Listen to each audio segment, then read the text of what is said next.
Google, YouTube, Facebook, Instagram, WhatsApp, X, Yahoo, LinkedIn, Amazon ప్రపంచమంతా వాడుతున్న ఈ సామాజిక మాధ్యమాలతో లక్షల కోట్లు సంపాదిస్తున్న అమెరికన్ కంపెనీలు చైనా నుంచి ఒక్క రూపాయి కూడా సంపాదించలేకపోతున్నాయి. ఎందుకంటే చైనా వీటన్నింటినీ తన దేశంలో బ్యాన్ చేసింది కాబట్టి. అమెరికా చైనాకు మధ్య వాణిజ్య లోటు ఒక సంవత్సరానికి ఎంతుందో తెలుసా?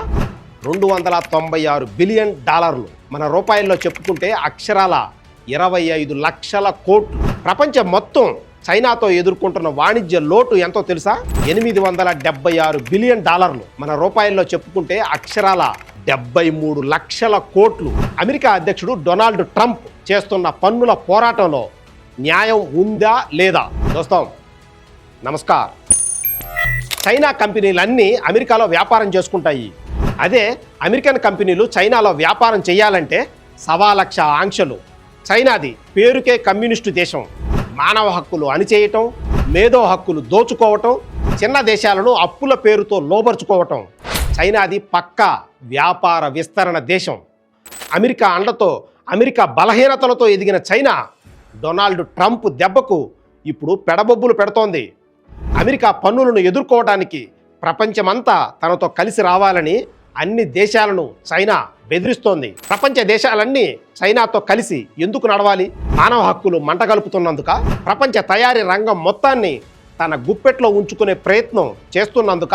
తనకు నొప్పి వస్తే ప్రపంచం మొత్తానికి నొప్పి రావాలని చైనా కోరుకోవటంలో న్యాయం ఉందా? తయారీ రంగాన్ని, కార్మిక శక్తిని చాలా చవకగా దేశాన్ని ఒక కుటీర పరిశ్రమలా తయారు చేసేసింది చైనా. ఇందులో చైనాను మనం తప్పుపట్టాల్సిన పని కూడా ఏమీ లేదు. తయారీ ఖర్చులు తగ్గించుకోవడం కోసం చాలా అమెరికన్ కంపెనీలు, యూరోప్ కంపెనీలు తమ ఫ్యాక్టరీలను చైనాకు తరలించాయి.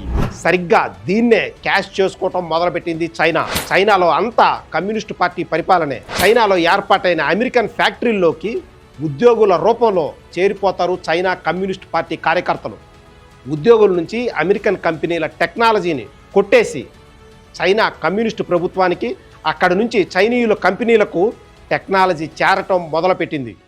ఒక్క మాటలో చెప్పాలంటే చైనాలో ఏర్పాటయ్యే విదేశీ కంపెనీల ఫ్యాక్టరీల నుంచి ఉద్యోగుల ముసుగులో చైనా ప్రభుత్వం టెక్నాలజీని దొంగిలిస్తోంది. టెక్నాలజీని చైనా దొంగలించడం వల్ల అమెరికా ఒక్క సంవత్సరానికి అక్షరాల 33 లక్షల కోట్ల రూపాయలు నష్టపోతుందో మీకు తెలుసా? ఫేస్బుక్, ఇన్స్టాగ్రామ్, ట్విట్టర్ ఇలాంటివన్నీ చైనా ఎందుకు బ్యాన్ చేసిందో తెలుసా? తన దేశంలోని లోకల్ సాఫ్ట్వేర్ కంపెనీలకు సపోర్టు చేయాలన్నది చైనా ఉద్దేశం. గూగుల్ బదులు బైదు, ఫేస్బుక్, వాట్సాప్ బదులు వీచాట్, యూట్యూబ్ బదులు యూకు, ఎక్స్ బదులు వీబో చైనాలో వాడుతున్నారు. అమెరికన్ కంపెనీల సామాజిక మాధ్యమాలను సొంత దేశంలో చైనా బ్యాన్ చేసింది కదా. అదే చైనాకు చెందిన టిక్ టాక్ను అమెరికాలో బహిష్కరిస్తే మాత్రం నానా గోలా చేసి పడేస్తుంది చైనా. 2017, 2024లో అమెరికా అధ్యక్షుడిగా పోటీ చేసిన డొనాల్డ్ ట్రంప్ నినాదం ఏంటి? Make America great again. ఇండియాలో తయారీ రంగాన్ని ప్రోత్సహించాలన్న ఉద్దేశంతో 2014 సెప్టెంబర్ 25న మేక్ ఇన్ ఇండియా నినాదం ఇచ్చారు మన ప్రధానమంత్రి నరేంద్ర మోడీ. ఎవరి దేశాన్ని వాళ్ళు డెవలప్ చేసుకుంటే తప్పేముంది? ఇండియాలో, అమెరికాలో ఆ మాటకు వస్తే ప్రపంచవ్యాప్తంగా ఉన్న చాలామంది కమ్యూనిస్టు వాదులు చైనాకు సపోర్ట్గా మాట్లాడుతుంటారు. అదే కమ్యూనిస్టు వాదులు చైనాలో గొంతెత్తితే మాత్రం నిర్దాక్షిణ్యంగా జైళ్లలో పడేయటమో, లేకపోతే కొన్నాళ్ళు అడ్రస్ లేకుండా పోవటమో జరుగుతోంది. అలీబాబా స్థాపించిన జాక్ మా మాట్లాడిన ఇన్స్పిరేషన్ వీడియోలు మీరు కూడా చాలా చూసే ఉంటారు కదా. అలాంటి జాక్ మా కొన్నాళ్ళు చైనాలోనే అడ్రస్ లేకుండా పోయాడు. 2021లో ఇండియాకు చైనాకు మధ్య జరిగిన సరిహద్దు గొడవలో 20 మంది భారతీయ సైనికులు చనిపోయారు. చైనా వైపు కూడా చాలామంది చనిపోయినప్పటికీ ఎంతమంది అన్నది చైనా ఎప్పటికీ ప్రకటించలేదు. చనిపోయిన సైనికుడి గురించి చాలా సంవత్సరాల తర్వాతే ఆ కుటుంబానికి చెబుతుంది మీ వాడు చనిపోయాడు అని. అది కూడా ఎప్పుడు, ఎక్కడ, ఎలా అనేది ఏమీ చెప్పదు. అది చైనాలోని మానవ హక్కుల పరిస్థితి. ఈ ప్రపంచంలో ప్రతి ఒక్కరికి సమాన అవకాశాలు రావాలన్నా, ఈ ప్రపంచాన్ని గుప్పెట్లో పెట్టుకోవాలన్న చైనా ఆశకు ఫుల్ స్టాప్ పెట్టాలన్నా అమెరికా అధ్యక్షుడు డొనాల్డ్ ట్రంప్ బలంగా నిలబడాల్సిన అవసరం ఎంతైనా ఉంది.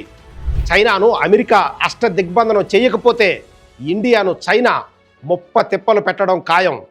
ఇండియా చుట్టుపక్కల ఉన్న పాకిస్తాన్, బంగ్లాదేశ్, నేపాల్, శ్రీలంక దేశాలను ఏదో ఒక రూపంలో ఇండియా మీదకు నిరంతరం ఉసిగొల్పుతూనే ఉంది చైనా.